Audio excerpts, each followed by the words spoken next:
Tunisia 1 and the Netherlands 3. Once again, Brian Brobbey on the score sheet.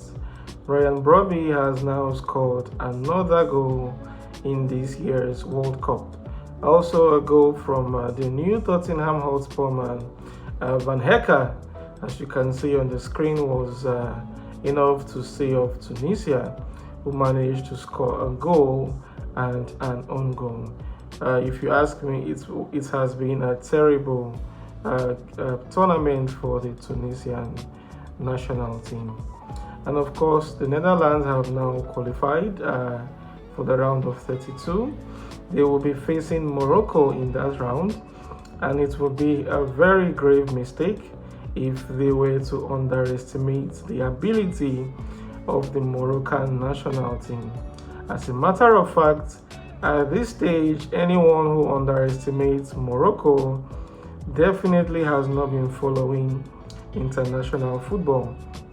And I'm sure that the manager of the Netherlands, Ronald Koeman, will be looking at this game with keen interest to see how his team performs against one of the underdogs without also underestimating them. And of course, Morocco may shock the world by shocking Netherlands in the round of 32. It will be really interesting to see how this game plays out for Morocco and for the Netherlands. On to other game, Japan drawing with Sweden 1-1.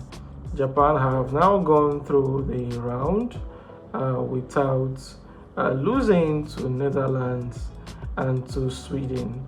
Elanga scoring late was enough to give Sweden 1 point against Japan. Elanga has now scored in the last 2 games for Sweden. And as it stands in Group F, Netherlands are on top. Japan follows just behind them, 2 points behind them, and Sweden comes out third, while Tunisia was unable to secure any win in all 3 group stage games. So right now, Japan and the Netherlands have qualified expressly into the round of 32. And Ecuador shocked the world yesterday by beating Germany 2-1. Germany scoring really early, goal from Leroy Sané in the 2nd minute was not able to keep Ecuador at bay. Ecuador equalized and actually got another goal to secure the win for Ecuador. This came as a shock to me, and I'm sure it came as a shock to the German players and as a shock to all the football fans out there. And Ecuador have now qualified for the round of 32 in the World Cup.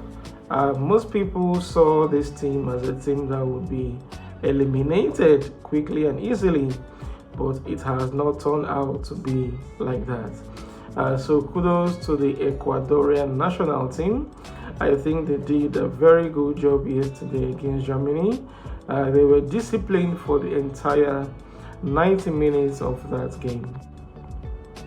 And of course, Ivory Coast beating Curacao 2-0. Everyone expected this result, and Nicolas Pepe scoring a brace.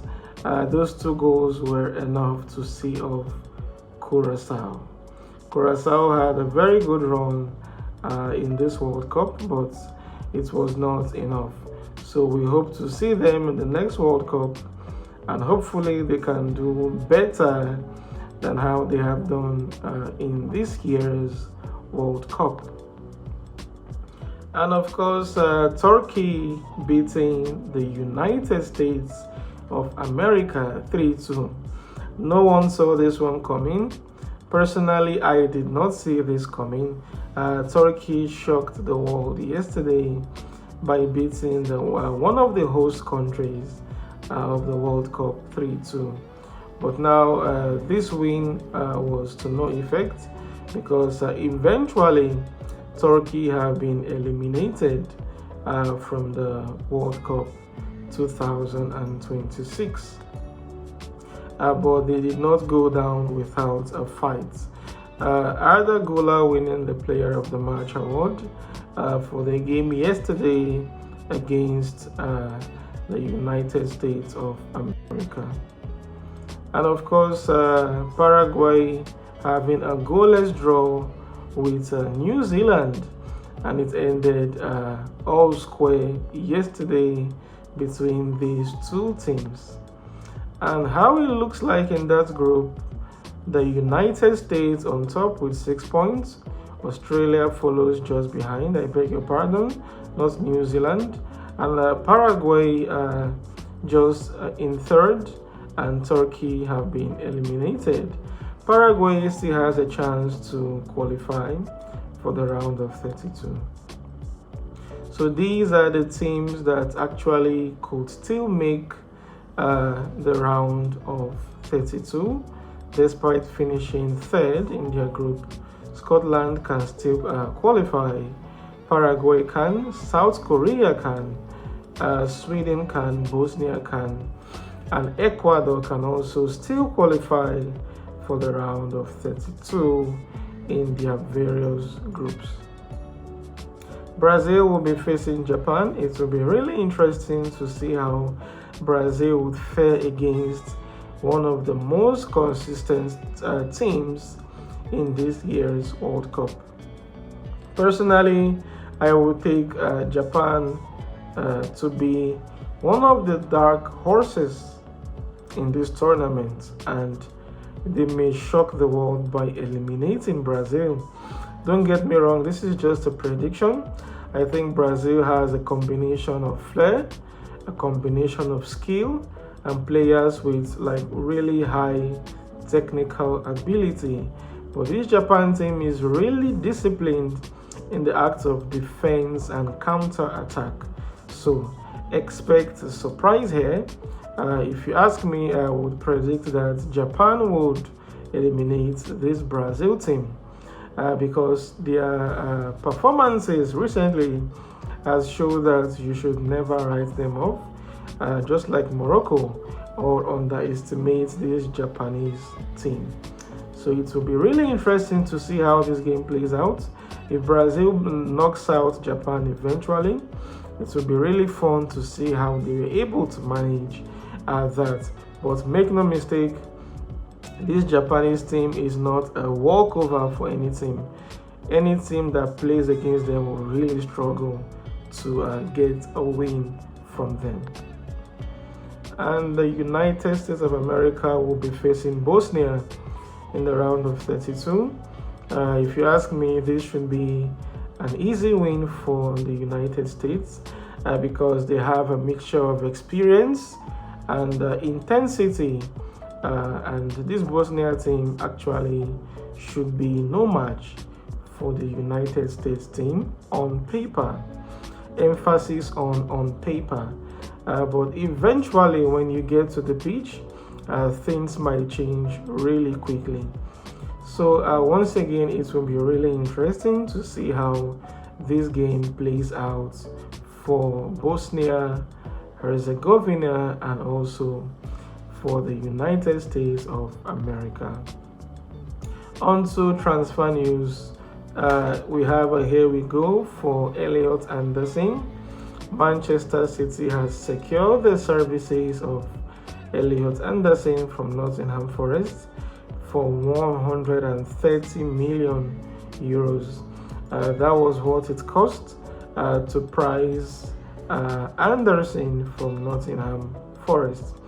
If you ask me if he really worth this amount, I would say that a player is worth the amount that any team would pay for them. So if Man City is willing to go above 100 million for Anderson, it means he's worth it. So it will be interesting to see how his situation will unfold for Manchester City in the new Premier League season. And also something happened yesterday between Como and Real Madrid. Como took Nico Paz, as you can see on the screen, on loan from Real Madrid. But at the end of the season, Nico Paz has to return to his parent club, Real Madrid.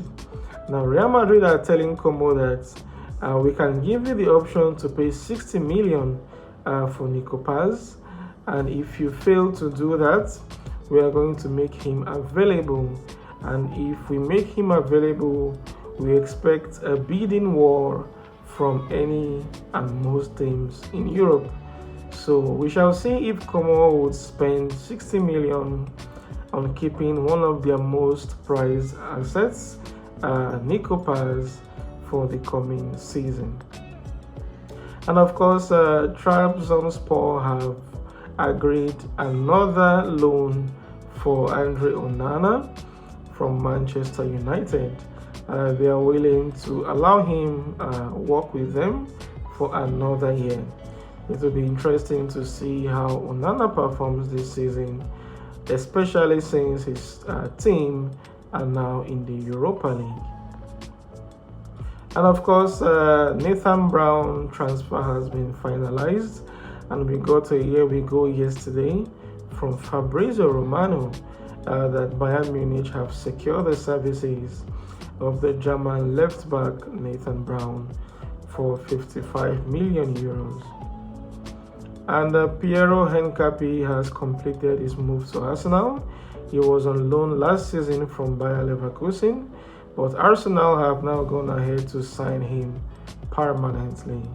So good news to all the Arsenal fans out there for securing the services of a very good defender, in my opinion, and someone who is really versatile on the football pitch. So these are the news that made the rounds from yesterday until this morning. As more transfer news and World Cup news come my way, you will get to hear them from me. See you soon.